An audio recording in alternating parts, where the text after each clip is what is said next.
خبریں جو ہیں وہ رپورٹ ہوتی ہیں، خاص طور پر رشیا کے حوالے سے.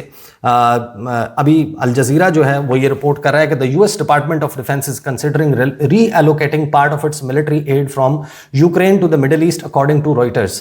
کہ ایک طرف امریکہ جو ہے وہ یہ کنسیڈر کر رہا ہے کہ ہم یوکرین سے اپنا جنگی ساز و سامان اٹھا کر منتقل کریں خلیجی ممالک میں اور اپنی حفاظت کریں، اور وہاں پر روس نے مزید ولنریبل کر دیا ہے یوکرین کو. اب ایک بڑی تلخ قسم کی چوائس امریکہ کے سامنے ہوگی کہ وہ یوکرین کی حمایت جاری رکھے یا اس کو روس کے رحم و کرم پر چھوڑ دے. اور دوسری طرف ولادیمیر زیلنسکی، ان کے لیے ایک بڑی مشکل پیدا ہو گئی ہے کہ وہ اپنے ملک کی حفاظت کریں یا پھر امریکی اڈوں کی اس ریجن میں ایران کے خلاف حفاظت کریں. ساتھ ہی پھر ایک بڑی ڈیولپمنٹ ہوتی ہے، ڈیلی میل نے اب سے تھوڑی دیر پہلے رپورٹ کیا ہے کہ رشیا نے ایران کو جو جنگی ساز و سامان ہے وہ فراہم کرنا شروع کر دیا ہے، اور ساتھ ہی خاص طور پر ڈرونز جو ہیں وہ فراہم کیے جا رہے ہیں. ڈیلی میل کی رپورٹ میرے سامنے موجود ہے.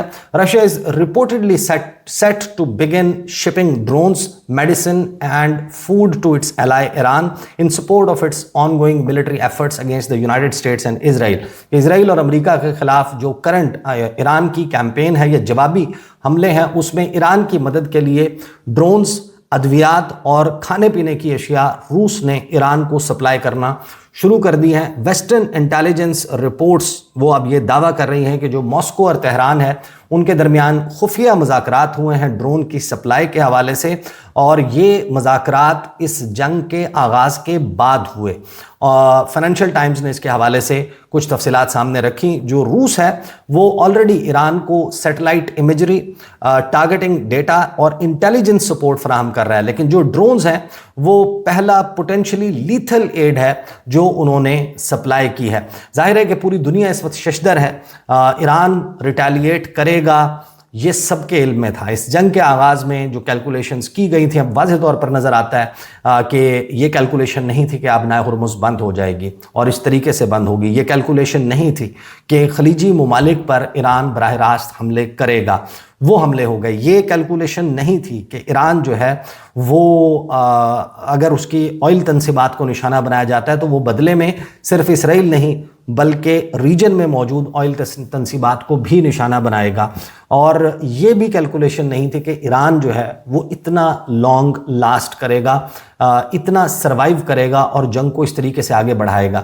تو ساتھ ہی یہ کیلکولیشن بھی نہیں تھی کہ روس جو ہے وہ کیا کرے گا. لیکن سب سے زیادہ حیرانی کی بات یہ تھی کہ ایران کے پاس یہ انٹیلیجنس کیسے موجود تھی، ریڈار کہاں پر ہے، کہاں پر صرف ڈیکوائز موجود ہیں اور کہاں پر اصل ساز و سامان موجود ہے، ارلی وارننگ کا نظام کہاں پر موجود ہے، ان کے میپ کوآرڈینیٹس، ان کی ظاہر ہے کہ جو ڈرون جو ہے وہ آرٹیفیشل انٹیلیجنس پر نہیں چلتا. ڈرون کی آنکھیں نہیں ہیں، وہاں پر ہیومن انٹیلیجنس موجود نہیں ہے، کوئی شخص وہاں پر موجود اس کو گائیڈ نہیں کر رہا. اس میں جی پی ایس لوکیشن ڈالی جاتی ہے، اس میں ڈیٹا فیڈ کیا جاتا ہے، اس کو گائیڈ کیا جاتا ہے، اس کو بتا دیا جاتا ہے کہ آپ نے کس جگہ کو ہٹ کرنا ہے، یا اب وہ جا کر اس کو سکسیسفلی ہٹ کر دے گا ٹارگٹ کو، یا پھر اس کو شوٹ ڈاؤن کر دیا جائے گا.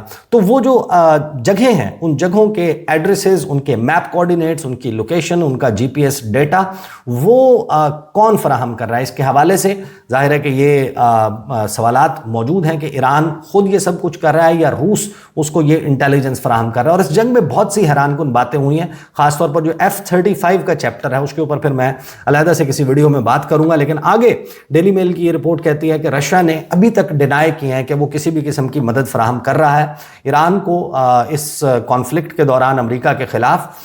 لیکن واشنگٹن جو ہے یا امریکہ ہے اس کی طرف سے یہ کہا گیا ہے کہ اس کے پاس ڈینائل تو آیا ہے اسسٹنس کے حوالے سے، اور ہم نے ڈائریکٹلی اس کو ڈسکس بھی کیا ہے. اس جنگ کے آغاز کے بعد آپ کو معلوم ہے کہ ولادیمیر پوٹن کے اور امریکی صدر ڈونلڈ ٹرمپ کے درمیان ایک ٹیلی فونک کنورسیشن ہوئی تھی جس کے اوپر پھر بہت زیادہ چیم گوئیاں کی گئی تھیں.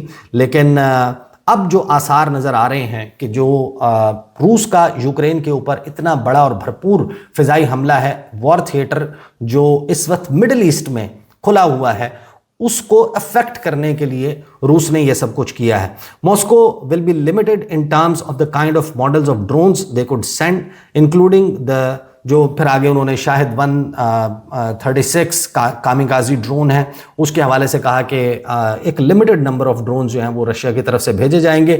جو دونوں ممالک ہیں ایران اور روس ان کے درمیان اسٹریٹجک پارٹنرشپ موجود ہے, لیکن اس میں میوچول ڈیفنس کا کوئی معاملہ موجود نہیں ہے کہ ہم ایک دوسرے کا دفاع کریں گے. لیکن یہ بات آپ کو یاد ہوگا کہ دمتری پیسکوف جو ہیں انہوں نے یہ کہی تھی, انہوں نے کہا تھا کہ اس وقت بہت ساری چیزیں فیک چل رہی ہیں لیکن ایک بات طے ہے کہ ہم ایرانی لیڈرشپ کے ساتھ مسلسل رابطے میں ہیں. ایک بات جو میں نے اپنی تمام ویڈیوز میں کہی اس جنگ کے آغاز سے کہ جو کاسٹ ہے روس کے لیے اور یعنی کریملن کے لیے اور great hall of China, Beijing اور ماسکو کے لیے, روس اور چائنا کے لیے ایک بہت ہی بڑی کاسٹ ہوگی اف ایران فالس. ان کو انڈیویجول سے میٹر نہیں کرتا لیکن وہ یہ کبھی بھی نہیں چاہیں گے کہ ایک ایسی حکومت قائم ہو جائے ایران میں جو امریکی مفادات کا تحفظ کرے, جہاں امریکہ کہے امریکی اطاعت گزاری کے تحت اپنی پالیسیز بنائے. اذان شروع ہو گئے لہٰذا میں اس ویڈیو کو یہیں پر روکوں گا. انشاءاللہ اگلی ویڈیو میں آپ کے ساتھ ملاقات ہوگی. اجازت دیجیے, اللہ حافظ.